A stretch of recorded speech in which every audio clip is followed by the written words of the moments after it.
हरि ओम सर्वमंगलमांगल्ये शिवे सर्वार्थ साधिके शरण्यत्वं गौरी नारायणी नमोस्ते। जय सिया राम। साथियों नमस्कार। साथियों श्लोक जय करा का यूट्यूब पर आपका स्वागत है। साथियों अभी मैंने पिछले वीडियो में चर्चा किया था शुभ और अशुभ समय में, ज्वालामुखी और यमघंट योग के अशुभ समय में चर्चा किया था, जिस पर मैंने ज्वालामुखी रूप में आपके जो वर्ष 2024-25 में 2025 में कौन कौन से तिथियों नक्षत्रों दिनों के संयोग से जो अशुभ समय बना ज्वालामुखी का, इसके विषय में चर्चा किया था। इस वीडियो में आपको मैं यमघंट योग के विषय में चर्चा करने जा रहा हूँ। साथियों जैसा मैंने चर्चा किया था पिछले वीडियो में कि यह दोनों जो समय होते हैं या योग होते हैं ये अत्यंत अशुभ होते हैं। आप इन अशुभ समय में, जैसे हम किसी कार्य को संपन्नता करने के लिए, सकुशल संपन्नता बनाने के लिए हम शुभ समय शुभ मुहूर्त का विचार करते हैं, उसी तरह से हमारा काम समय पर संपादित हो, बिना विघ्न बाधा के दूर हो, बिन बाधा के संपादित हो, इसलिए इन अशुभ समयों का भी विचार करना चाहिए। तो इस वीडियो में आपको बताऊंगा यमघंट योग 2025 में कब कब बन रहा है। यदि आप हमारे चैनल पर प्रथम बार उपस्थित हुए हैं अथवा हमारा वीडियो पहली बार देख रहे हैं, कृपया हमारे चैनल को सब्सक्राइब कर लें, बगल में बेल आइकन घंटी प्रेस कर लें, जिससे आपको नई नई बातें समय से पता चलती रहे, आप उससे अवगत होते रहें। तो आइए आते हैं मूल विषय पर। साथियों 12 अप्रैल को जहाँ अब सूर्योदय, हमने बताया सूर्योदय से लेकर के और रात शाम के 6 बजे तक का समय होगा, लगभग यह यमघंट रूप में रहेगा। अब 12 मई को, उसके बाद 12 मई को रहेगा करीब प्रातः के 6:15 बजे से लेकर के और 13 मई के सूर्योदय का समय तक का जो होगा समय, यह यमघंट रूप में ग्राह्य होगा। फिर साथियों 1 जून को लगभग 9:30 बजे रात्रि से लेकर के और 13 मई को सूर्योदय तक का समय होगा, यह यमघंट रूप में रहेगा। फिर 1 जून को 9:30 बजे से लेकर के 2 जून को सूर्योदय तक का समय रहेगा। फिर 9 जून को सूर्योदय से लेकर के और 9 जून को लगभग अपराह्न के 3:30 बजे का समय होगा, यह यमघंट रूप में रहेगा। और साथियों फिर 11 जून को रात में 8:15 बजे से लेकर के और 12 जून को सूर्योदय तक का समय होगा, यह यमघंट के रूप में रहेगा। फिर 29 जून को लगभग 6:30 बजे से लेकर के और 30 जून को सूर्योदय तक का समय होगा, यह यमघंट रूप में रहेगा। अब साथियों अब मैं पुनः एक विराम देना चाहता हूँ यहाँ पर।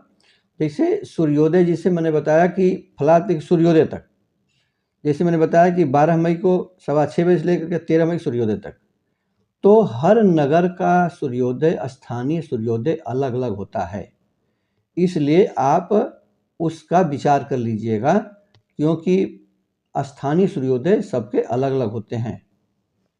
और उसके बाद साथियों 29 जून को 6:30 बजे से लेकर 30 जून सूर्योदय तक मैंने बताया।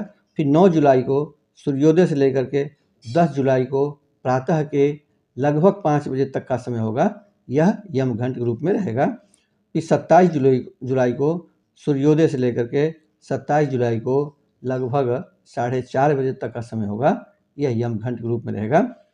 फिर 6 अगस्त को सूर्योदय से लेकर के और 6 अगस्त को ही दोपहर के लगभग 1 बजे तक का समय होगा, यह यमघंट रूप में रहेगा। फिर साथियों 16 सितंबर को सूर्योदय से लेकर के 16 सितंबर को लगभग 6:45 बजे का समय होगा, यमघंट रूप में रहेगा।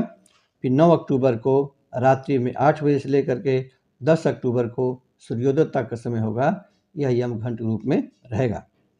फिर 10 अक्टूबर को शाम के 5:30 बजे से लेकर के 11 अक्टूबर को सूर्योदय तक का समय होगा, यह यमघंट रूप में रहेगा।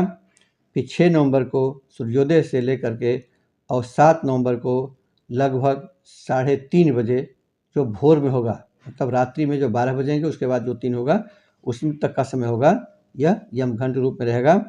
फिर 7 नवंबर को सूर्योदय से लेकर के और 7 नवंबर को ही मध्य रात्रि का समय जो होगा लगभग 12 साढ़े 12 बजे के आसपास समय होगा, यह यमघंट रूप में रहेगा।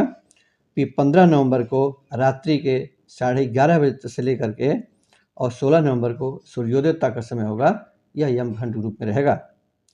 फिर 4 दिसंबर को सूर्योदय से लेकर के और 4 दिसंबर को ही अपराह्न के लगभग 3 बजे तक का समय होगा, यह यमघंट रूप में रहेगा।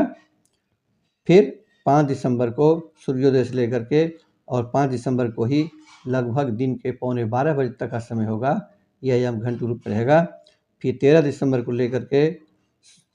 को सूर्योदय से लेकर के और 14 दिसंबर को सूर्योदय तक का समय होगा, यह यमघंट रूप में रहेगा।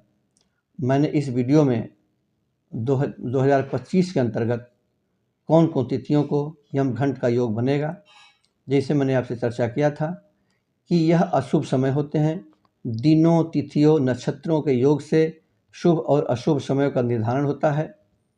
इन तिथियों में जो हमने यमघंट के रूप में बताए हैं, यदि आपने कोई कार्य प्रारंभ कर दिया, कोई कार्य अथवा जिसे मैंने बताया कोई दुकान खोलना हो, बिजनेस करना हो, कोई कॉन्ट्रैक्ट करना हो, अनुबंध करना हो, कोई आपने काम शुरू कर दिया, तो उस कार्य को सफल होने में संदेह पैदा होगा। उस कार्य को बार बार करना पड़ेगा और कदाचित वह कार्य सफल नहीं हो पाएगा। तो इसलिए मैंने आपको यह अशुभ समयों के विषय में चर्चा किया।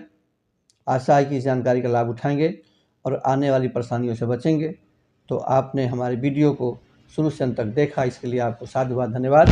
तो मिलते हैं अगले वीडियो में नए विषय। तब तक के लिए नमस्कार। वीडियो देखने आपको बहुत बहुत धन्यवाद।